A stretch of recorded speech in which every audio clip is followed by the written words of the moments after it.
Preposition 24 এ আমরা কি দেখবো ভাই? আমরা ট্রান্সপোর্ট দিয়ে যা পড়েছিলাম সেটার একটা প্র্যাকটিসের মতো করে ফেলবো। আপনি একটু খাতায় নিয়ে রাখতে পারেন। আপনি 1 থেকে 5 দেখেন, আমি পাশে আপনাকে দুটো অপশন দিয়েছি, আপনি দুটো অপশনের যে কোনো একটাকে চুজ করবেন এবং অবশ্যই কনটেক্সট ওয়াইজ। আপনার কাছে খাতা কলম আছে আমি প্রত্যাশা করি, যদি না থাকে অসুবিধা নাই, একটু রিডিং পড়েন ভাই, একটু ভাবেন ব্লাঙ্কে আপনি কোনটা লিখলে অর্থ ঠিক থাকে। দেন আপনি 1 মিনিট সময় নেন, 2 মিনিট সময় নেন হাইয়েস্ট, আমার সাথে একটু মিলান প্লিজ। আমরা প্রথম বাক্যে কি লিখছি ভাই? উই ওয়েন্ট টু ইস্তানবুল, আমরা ইস্তানবুলে গিয়েছিলাম অন দ্য ফেরি। বুঝতে পারছেন তো? ডিনার মিনার যেহেতু আগে আছে, it was great. Then she came to work dash by bus yesterday, আমরা একবারে ডিরেক্ট বলে ফেলেছি, আমি ড্যাশ বইলে আবার বাই বলছি। বুঝতে পারছেন?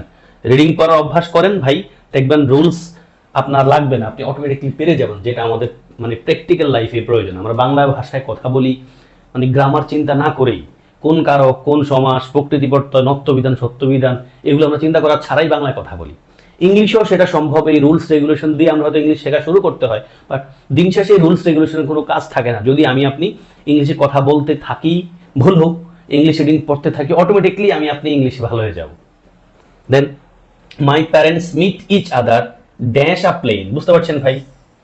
ডিটারমিনার আছে, আগে আর্টিকেল আছে, আমরা অন লিখতে হচ্ছে। I didn't go there by car, car দিয়ে আমি যাই নাই। I went there dash foot, পায়ে হেঁটে যাওয়া বলতে আমরা অন বলি, আর খালি পায়ে বলতে আমরা ইন বেয়ার ফুট বলি। We had to come here dash a bus, on a bus, on a bus, দেখেন ওই যে একটা আর্টিকেল আছে মানে যেটাকে আমরা ডিটারমিনার বললাম। দেন করেন 6 to 10, দুটো অপশন পাশেই আছে, আপনি যে কোনো একটাকে চুজ করেন কনটেক্সট ওয়াইজ। আর রিডিং পড়েন, আপনার ভুল হলে অসুবিধা নাই ভাই, কুইক রিডিং পড়ে ফেলেন 2-3 বার একটা না, যেন আপনার মুখে এটা আঠার মতো লেগে থাকে, কখন আপনি ব্যবহার করলে যেন অটোমেটিকলি আপনি পেরে যান, তখন এত রুলস রেগুলেশন আপনি চিন্তা করতে পারবেন না। ইয়েস, আসেন 6 to 10 এ আমরা 6 এ কি দেখছি ভাই? So many people go to work on their bike. ভাই এই যে বাইকের আগে কি লেখা আছে? এটা পসেসিভ আছে না? বলেছিলাম পসেসিভ মানে ডিটারমিনার মানেই হলো পসেসিভ, আর্টিকেল, ডেমনস্ট্রেটিভ, অ্যাডজেক্টিভ, সবই determiner. On their bike. Then we had to come here on a bus. দেখেন এ হেলিকপ্টার, আমরা হেলিকপ্টার আগে কিন্তু আমরা ইন পড়েছি, তাই না? I can believe did you really come here in a helicopter, in a helicopter. Determiner আছে, তাও আমরা কি লিখছি? ইন লিখছি। ডিটারমিনার আছে এবং ইন লিখছি। Then the man got dash the car, দেখেন আর্টিকেল কিন্তু আছে, মানে ডিটারমিনার আছে, আমরা ইন লিখছি। আমরা ব্যতিক্রম আকারে পড়েছিলাম কিন্তু in the car and drove so fast. Drove মানে ড্রাইভ শব্দের পাস্ট ফর্ম, বাক্যটা যেহেতু পাস্ট টেন্সে আছে, গেট থেকে গট, ড্রাইভ থেকে drove. Then I am already dash the taxi, দেখেন ট্যাক্সির কথা আমরা পড়েছিলাম, আগে ডিটারমিনার আছে, তাহলে I am already in the taxi.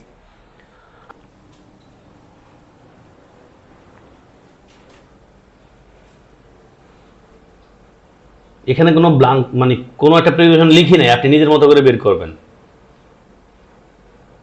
Yes, 11 to 15 এ আপনি সহজে পেরেছেন। I went there dash his bike, ভাই পসেসিভ আছে মানে ডিটারমিনার আছে, আপনি অন হিজ বাইক লিখেছেন। Did you come dash a taxi, আমরা ট্যাক্সির আগে কি লিখি ভাই?